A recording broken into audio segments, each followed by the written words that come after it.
బ్రహ్మ నుదిటి రాత కేవలం ప్రతిపక్షమే రాసిన పక్షం రాయలేదేమో బహుశా. అలాంటి బాబాసాహెబ్ అంబేద్కర్ గారి యొక్క చరిత్రని మన తెలంగాణలో నిలిపినటువంటి గౌరవ మాజీ ముఖ్యమంత్రి కేసీఆర్ గారికి నిజంగా హృదయపూర్వకమైనటువంటి అభినందనలు తెలియజేస్తా ఉన్నాయి. ఈ సందర్భంగా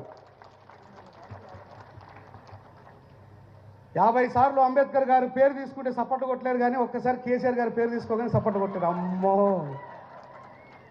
నిజంగా ఈ విషయాన్ని గర్వంగా ప్రకటించుకోవాల్సిందే. ఈ విశ్వంలో 192 దేశాలుంటే, ఈ భారతదేశంలో 29 రాష్ట్రాలుంటే, ఈ బాబాసాహెబ్ అంబేద్కర్ గారికి నిజమైన అరుదైన గౌరవం ఇచ్చింది మాత్రం బీఆర్ఎస్ గవర్నమెంట్ అని చెప్పి నిరభ్యంతరంగా తెలియజేస్తా ఉన్నాం. ఇక మన తర్వాత జగన్ పెట్టిండా పెట్టలేడా, సెకండ్ అయింది.